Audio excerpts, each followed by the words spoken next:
વાત કરીશું હવે અલ્પેશ ઠાકોરની।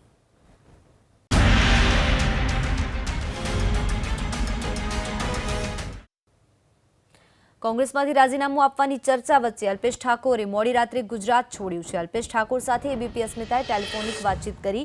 સૂત્રો મુજબ અલ્પેશ ઠાકોર સેનાની કોર કમિટીમાં લેવાયેલા નિર્ણયને આવકારી શકે છે। અલ્પેશ ઠાકોર ગમે તે ક્ષણે કોંગ્રેસમાંથી રાજીનામું આપી શકે છે।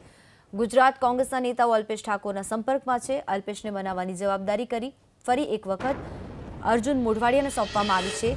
મંગળવારે મોડી રાત સુધી ઠાકોર ક્ષત્રિય સેનાની કોર કમિટીની બેઠક મળી હતી, જેમાં અલ્પેશ ઠાકોર કોંગ્રેસના તમામ પદો પરથી રાજીનામું આપવું જોઈએ તેવો નિર્ણય લેવાયો।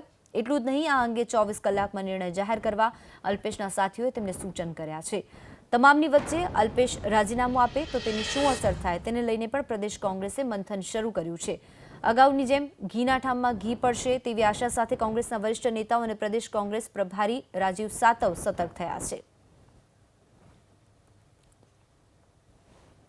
તો અલ્પેશ એઆઈસીસીના મંત્રી હોવાના કારણે ઉત્તર ગુજરાતની તમામ બેઠકો પર રાજકીય સમીકરણો પણ બદલાઈ શકે છે। ઉત્તર ગુજરાતની 4, મધ્ય ગુજરાતની 3 બેઠક પર કોંગ્રેસને નુકસાન થઈ શકે છે।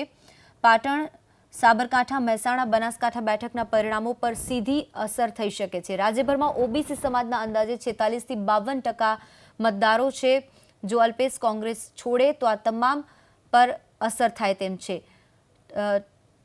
ક્ષત્રિય અને ઠાકોર સમાજના પ્રભુત્વવાળી આ બેઠકો છે। સાબરકાંઠા, બનાસકાંઠા, સાબરકાંઠામાં 6 લાખ જેટલા મતદારો છે। મહેસાણામાં 3.75 લાખ, ખેડામાં 3 લાખ જેટલા મતદારો છે ક્ષત્રિય અને ઠાકોર સમાજના। પંચમહાલ, આણંદ અને ગાંધીનગર આ બેઠકો પર પણ અસર થઈ શકે છે। 4 લાખ, પંચમહાલમાં, આણંદમાં 3.25 લાખ અને ગાંધીનગરમાં 1.30 લાખ જેટલા